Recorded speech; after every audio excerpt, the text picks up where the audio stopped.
और चलिए शुरुआत करते हैं दुर्ग से आ रही बड़ी खबर के साथ। गहरी खाई में बस गिरने से दर्दनाक हादसा हो गया। हादसे में अब तक 15 मजदूरों की मौत की खबर है। 20 से ज्यादा मजदूर फिलहाल जख्मी बताए जा रहे हैं, जिन्हें अस्पताल में भर्ती कराया गया है। करीब 50 फीट गहरी खाई में बस गिरी। गहरी खाई में मजदूरों की बस पलटती है। कुम्हारी के खपरी रोड पर मुरम खदान के पास यह हादसा हुआ। इस घटना पर मुख्यमंत्री विष्णुदेव साय ने भी दुख जताया है। इसके साथ ही पीएम मोदी ने भी ट्वीट कर दुख जताया है। तो मजदूरों से भरी बस खाई में गिर गई। खाई करीब 50 फीट गहरी बताई जा रही है। इस हादसे में 15 मजदूरों की मौत हो गई है। 20 से अधिक फिलहाल जख्मी बताए जा रहे हैं और घायलों में महिलाएं भी शामिल हैं। आपको बता दें कि हादसा कुम्हारी के खपरी रोड पर मुरुम खदान के पास हुआ, जहां केडिया डिस्टिलरी के कर्मचारियों की बस में सवार होकर वापस लौट रहे थे और बस में करीब 40 लोग सवार थे। तो वहीं घायलों को रायपुर भी रेफर किया गया है। मृतकों की संख्या आने वाले वक्त में बढ़ने की भी संभावना है। मामले की जानकारी लगते ही दुर्ग जिला प्रशासन और पुलिस प्रशासन मौके पर पहुंचा हुआ है। तो दुर्ग में दर्दनाक हादसा हुआ है, जिस पर मुख्यमंत्री विष्णुदेव साय ने और प्रधानमंत्री नरेंद्र मोदी ने भी दुख जताया है। और इस हादसे का कारण बताया जा रहा है, सबसे बड़ा कारण अंधेरा, कि जिस रूट से ये बस रोज आती जाती है वहां पर अंधेरा रहता है और साथ ही इस बस में भी लाइट नहीं थी। आप सोचिए, जो बेसिक चीज होती है कि बस में लाइट नहीं थी और लंबे समय से इसी तरह से कर्मचारी आना जाना किया करते थे और देर रात भी लौट रहे थे और उसी दौरान गहरी खाई में बस गिर गई, जिसमें 15 मजदूरों की मौत हो गई है। मुख्यमंत्री विष्णुदेव साय ने ट्वीट किया है। वो ट्वीट भी हम आपको दिखा रहे हैं कि दुखद सूचना प्राप्त हुई है। मैं ईश्वर से दिवंगत आत्माओं को शांति और शोक संतप्त परिजनों को संबल प्रदान करने की प्रार्थना करता हूं। और इसके साथ ही मुआवजे का भी ऐलान मुख्यमंत्री की तरफ से किया गया है सभी कर्मचारियों के लिए, जो मृत हैं उनके परिजनों के लिए, और साथ ही साथ जो घायल हैं उनके लिए भी मुआवजे का ऐलान मुख्यमंत्री विष्णुदेव साय की तरफ से किया गया है। जो अपडेट है वो यही है कि अब तक 15 मजदूरों की मौत हो गई है। 20 से ज्यादा घायलों का इलाज चल रहा है। 40 से ज्यादा कर्मचारी इस बस में सवार थे। करीब 50 फीट गहरी खाई है जहां पर यह बस गिरी हुई है, जहां पर यह रेस्क्यू ऑपरेशन चल रहा है। आप देख सकते हैं तस्वीरों में घना अंधेरा है और उसी बीच लाइट की रोशनी में एक एक करके चेक किया जा रहा है कि कहीं कोई मजदूर फंसा हुआ तो नहीं है। ये देर रात की तस्वीर है। ये देखिए, वो सामान है ये जो मजदूर रोज अपने साथ ले जाते थे। दुर्ग बस हादसे के घायलों की सुध लेने के लिए डिप्टी सीएम विजय शर्मा रात में ही अस्पताल पहुंच गए। अस्पताल के बाहर आने के बाद उन्होंने एक मरीज के हवाले से हादसे की वजह बताई। बस स्लिप हो गया और नीचे गिर गई बस। कारण में एक मरीज ने यह भी बताया कि बस की लाइट नहीं जली, इसलिए ऐसा हो गया। यानी 40 कर्मचारियों से भरी बस खाई के बीच बिना लाइट के चल रही थी। इसके अलावा आरोप ये भी है कि नियमों को ताक पर रखकर बस का संचालन किया जा रहा था। हादसे की असली वजह जानने के लिए मजिस्ट्रेट जांच कराई जाएगी। एक्सीडेंट के कारण है क्या रहा है, उसके लिए मैजिस्ट्रियल इंक्वायरी का गठन हम कर दे रहे हैं। जो भी इसके लिए जिम्मेदार होंगी, जो भी परिस्थितियां होंगी, उसके आधार पर हम इसमें कार्रवाई करेंगे।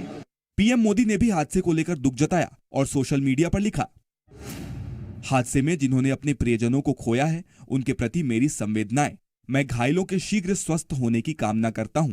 राज्य सरकार की निगरानी में स्थानीय प्रशासन पीड़ितों की हर संभव मदद में जुटा है। हादसे के बाद से ही सरकार और प्रशासन रायपुर एम्स में जुटा है। मौत का आंकड़ा बढ़ने की भी पूरी आशंका है।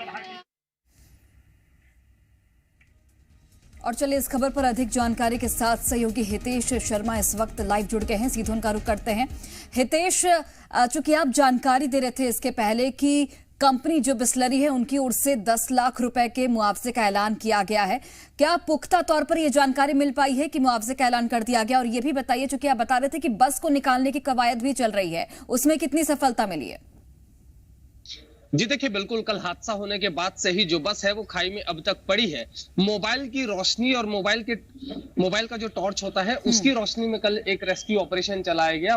बड़ी मुश्किल, बहुत मशक्कत करने के 2 घंटे की मशक्कत के बाद घायलों को निकाला गया है, जिसमें से मौत का आंकड़ा धीरे धीरे बढ़ता रहा। पहले 6 लोगों की मौत की खबर आई, फिर 8 हुई, फिर 10 हुई, फिर 11 हुआ और फिर 13 और फिर 15 लोग अब तक इस हादसे में अपनी जान गंवा चुके हैं और 21 लोग जो है वो गंभीर रूप से घायल है। तो दो लोग जो है उनको मामूली चोट आई है। मौत का आंकड़ा बढ़ सकता है क्योंकि जो गंभीर रूप से घायल है वो खतरे के अंदर उनकी जो स्थिति है वो खतरे के अंदर बताई जा रही है। इस पूरे मामले के बाद प्रधानमंत्री नरेंद्र मोदी ने ट्वीट किया और प्रधानमंत्री के ट्वीट के बाद जिला प्रशासन पूरी तरह से एक्टिव नजर आया है। अब इस पूरे मामले पर एक मजिस्ट्रियल टीम का गठन किया गया है और जो छत्तीसगढ़ के मुख्यमंत्री विष्णुदेव साय जो है वो स्वयं इस पूरे मामले पर जो दुर्ग की कलेक्टर है उनसे फोन पर लगातार बात करते रहे, तो वही जिला प्रशासन को बेहतर से बेहतर करने के भी आदेश दिए गए हैं। आपको बता दूं, बस अब तक नहीं निकाली जा सकी है क्योंकि जो खाई है वो 50 फीट की गहरी है और बमुश्किल 15 फीट की वो सड़क है जिस सड़क से वो बस जा रही थी। अब बारिश का मौसम है, लगातार 3-4 दिनों से दुर्ग में रह रहकर बारिश हो रही है और मुरुम की वो खदान है और मुरुम की खदान होने के कारण जो खदान है और जो सड़क है वो पूरी तरह से धंसती चली जा रही है बारिश के कारण। इसीलिए भी रेस्क्यू करने में एक बहुत बड़ी जो दिक्कत आ रही है, असफलता इसलिए भी मिल रही है क्योंकि देखिए हाई पावर हाइड्रा क्रेन जो है वो जिला प्रशासन ने मंगवाया था लेकिन वो काम नहीं कर पाई। सांकल से बस को बांधा गया लेकिन सड़क जो है वो धसकने लगी, जमीन जो है वो धंसने लगी, इसीलिए वो उस कवायद को आधी रात को ही रोक दिया गया। अब हितेश, ये बताइएगा कि क्या बस के अंदर अभी भी कोई कर्मचारी फंसा हुआ है, पहला सवाल। और दूसरी बड़ी बात ये कि किस वजह से हुआ यह हादसा, क्योंकि कहा यह जा रहा है कि जिस रूट से कर्मचारी रोज आना जाना किया करते थे वहां पूरी तरह से अंधेरा होता था और इस बस में भी लाइट नहीं थी।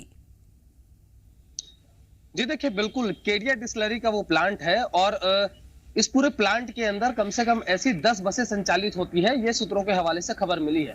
ये बसें कितनी फिट है कितनी अनफिट है, क्या यातायात नियमों का पालन और जो ट्रांसपोर्टेशन जो नॉर्म्स होते हैं उनका पालन किया जा रहा था, ये एक बहुत बड़ा सवाल है। और इसके अलावा आपको बड़ी बात ये बता दूं कि इस केडिया डिस्टिलरी के अंदर में शराब की जो बॉटल्स होती है उनको बॉटलिंग का काम किया जाता है। तो एक दूसरा बड़ा सवाल ये भी सामने आता है कि क्या जो ड्राइवर था वो शराब के नशे में था, क्योंकि जब वो शराब की कंपनी में काम करेगा जहां शराब की बॉटलिंग होगी तो वहां जाहिर सी बात है कि शायद वो शराब का सेवन भी वहां के लोग करते होंगे। अब वो जो सड़क है वहां पर आज तक जो रोशनी की कोई कवायद नहीं की गई, किसी तरह की कोई लाइट उस क्षेत्र में नहीं है, गुप्त अंधेरा रहता है और 6 बजे के बाद वहां असामाजिक तत्वों का जमावड़ा भी हो जाता है और वहां जो है जो असामाजिक तत्व है वो बैठकर शराब पीते हैं और अय्याशी इत्यादि करते हैं। अब इस पूरे मामले पर जिला प्रशासन ने संज्ञान लिया है। कल लोकसभा के सांसद है विजय बघेल, वो यहाँ पर पहुंचे तो उन्होंने जो पूरी स्थिति को देखी और तत्काल जो है वो चर्चा की गई और चर्चा करने के बाद ये निष्कर्ष सामने आया कि 24 से 48 घंटे के अंदर इस सड़क पर जो है वो लाइट लगाई जाएगी और लाइट के पोल्स खंभे लगाए जाएंगे और जितनी भी आवश्यकता होगी उस डिस्टिलरी के अंदर वो पूरी आवश्यकताओं को पूरी की जाएगी। अब देखिए, बस अब तक नहीं निकाली गई है। राजधानी रायपुर से एक हाई पावर हाइड्रा क्रेन मंगाई गई है और थोड़ी देर बाद फिर से एक बार ये रेस्क्यू ऑपरेशन शुरू होगा बस को निकालने का। फिलहाल बस में किसी तरह के कोई भी व्यक्ति के दबे होने की आशंका नहीं है। सभी घायलों का जो इलाज है वो एम्स में किया जा रहा है, लेकिन मौत का आंकड़ा बढ़ सकता है, यह सच्चाई।